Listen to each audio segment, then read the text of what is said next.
Hello, everyone. It's Deborah Poneman, founder of Yes to Success seminars, where we share knowledge and tools for you to live your ultimate life. And I'm coming to you live from my room at the Art of Living Ashram in Boone, North Carolina, where the background is a little sparse, but I've been bringing in the new year with a lot of meditation and yoga and silence and thinking about what I'm going to share with you today, the very first day of 2022. So why is it that we set our goals and create our vision for the next 365 days at the beginning of the year? Well, it seems that the answer would be somewhat self-evident because it's a time of new beginnings. We say goodbye to the old, we plant the seeds for the new. I mean, you don't really have to set your intentions at the beginning of January. You can set them anytime you want, all year long, and they're still going to manifest if you don't contradict your desires with your words or your thoughts of doubt and fear. But there's an energy right now, an elevated energy for manifestation. It's like if you plant a seed too late or too early in planting season, it will still grow.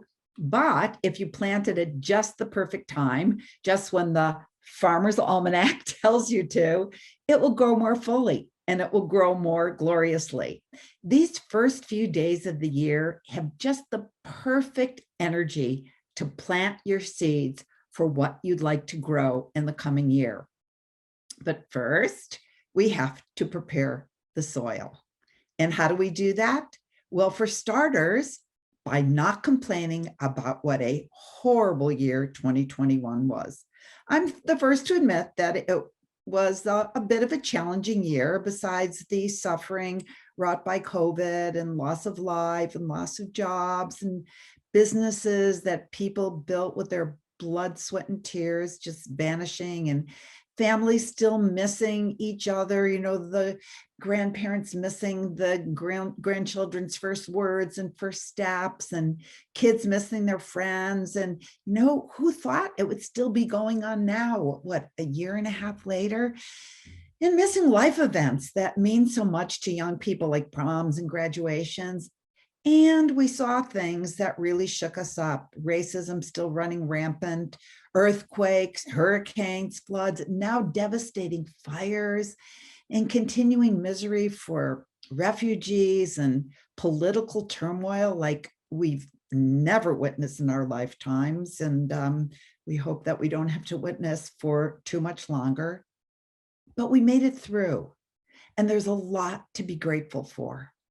We're more resilient, we're more compassionate, we're wiser.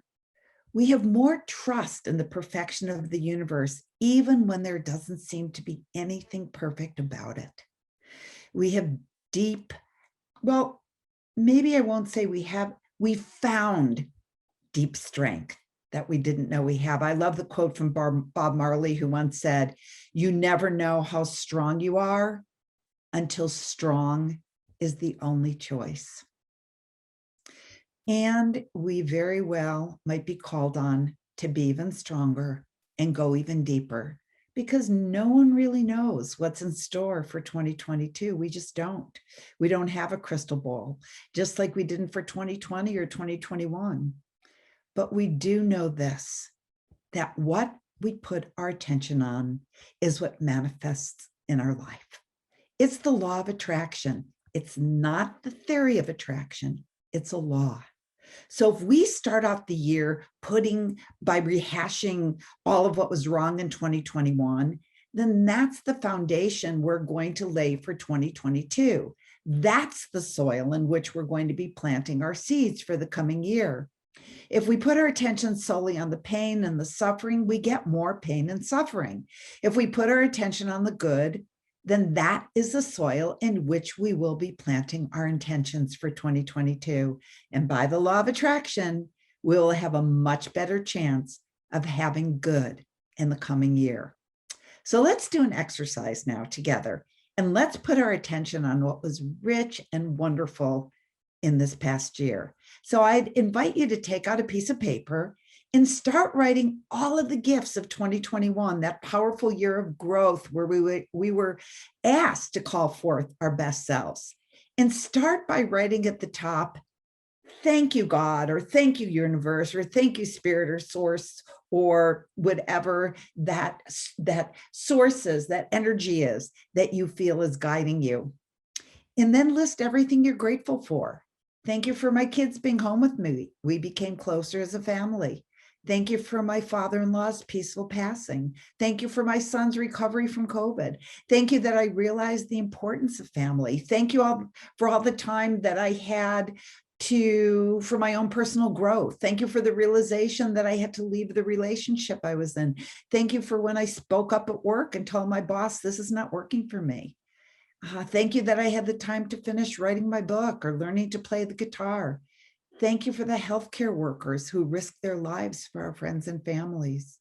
Thank you for our politicians who devote their lives to trying to create a world that is just and fair and a system where every life is respected and cherished. And maybe thank you that I lost my job. Because if you give thanks now, the blessing in it will reveal itself more quickly.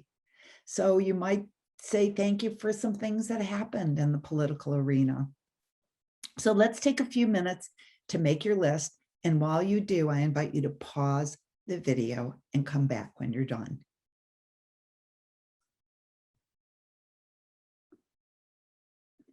Welcome back. Doesn't that feel good?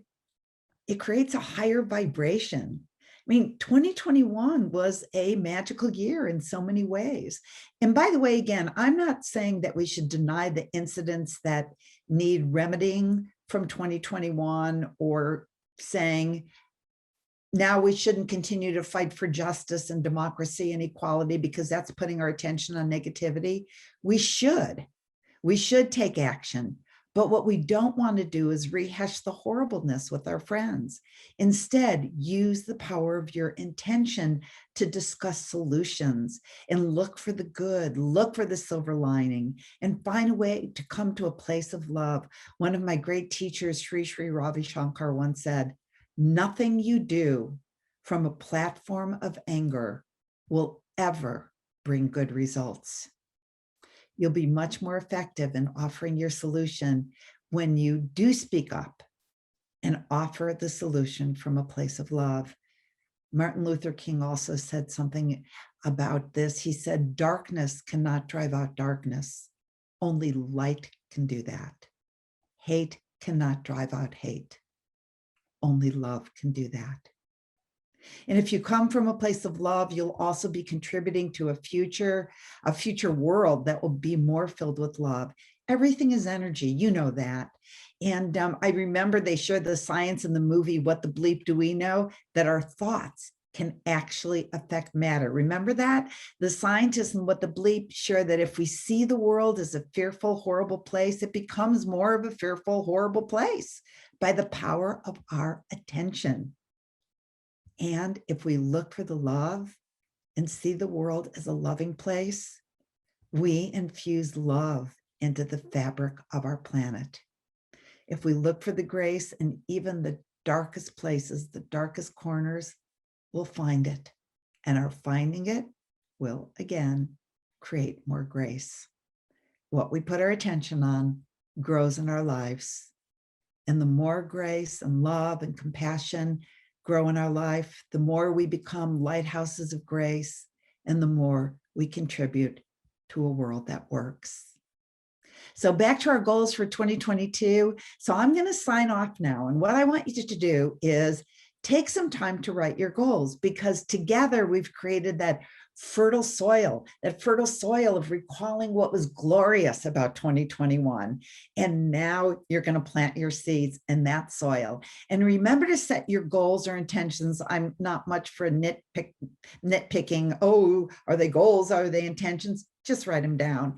and I say, just put your order into life for 2022, when the cosmic order takers, all the angels and the spirit guides and the helpers are at your service. And don't forget to think big, because remember, You wouldn't be given a desire if you didn't have the ability to fulfill that desire.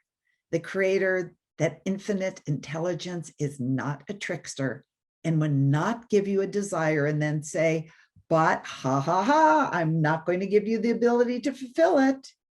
And remember to set the goals beyond, the hot new relationship and the perfect apartment and the top 50 podcast and a bunch of new high-end clients and a best-selling book. Remember to set your goals for more joy and more freedom and more honesty and deeper connections and living in alignment with your highest truth and more openness to the unknown and more certainty that we live in a benevolent universe and all will be well, and this too shall pass. But before I go, I also want to say I wish you a very blessed and glorious 2022. And remember, no matter what is going on around you, the one thing you always have is control over your own inner dialogue, your own reactions, your own thinking. And it is your most powerful tool to create a great life. As the renowned psychiatrist and psychotherapist and Holocaust survivor, Viktor Frankl once said in his book, A Man's Search for Meaning, everything can be taken from a man, but one thing, the last of the human freedoms, to choose one's attitude in any given set of circumstances, to choose one's own way. So in the days and the weeks and the months to come, remember at every given moment, you always have the freedom to choose your own way. So listen to your inner guidance as the days unfold. Don't force the answers, but listen. Listen in quietness. When you're not running around like a chicken with its head cut off, that's when the answers come to you.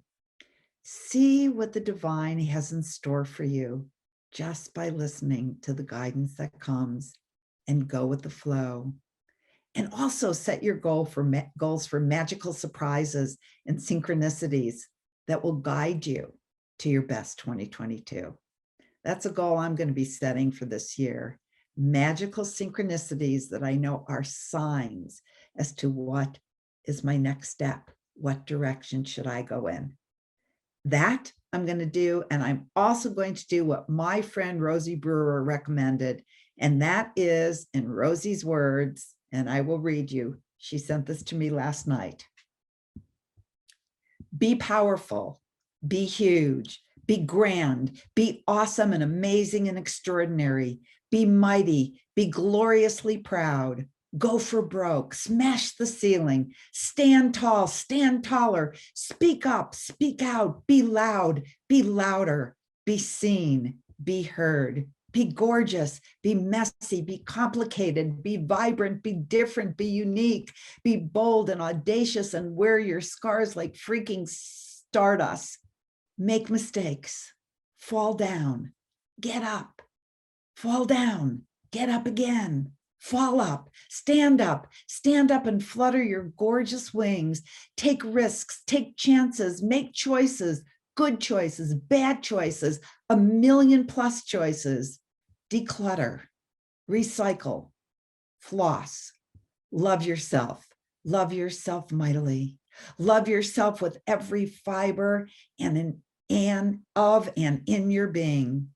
Live your truth, wear your truth, speak your truth, walk away from bad, walk away from toxic, walk away from anyone who doesn't get you or love you or want you or think you're the whole freaking enchilada. Walk away from folks who wish you well, but not too well. Walk away from anyone who demeans you, belittles you, hurts you, harms you, begrudges you your joy and happiness and success. Walk away from nasty and cruel and unkind. Live your life on your terms. Cower to no one. Do not crawl or beg for less than. Do not settle for mediocrity. Do not hope for the best. Demand the best.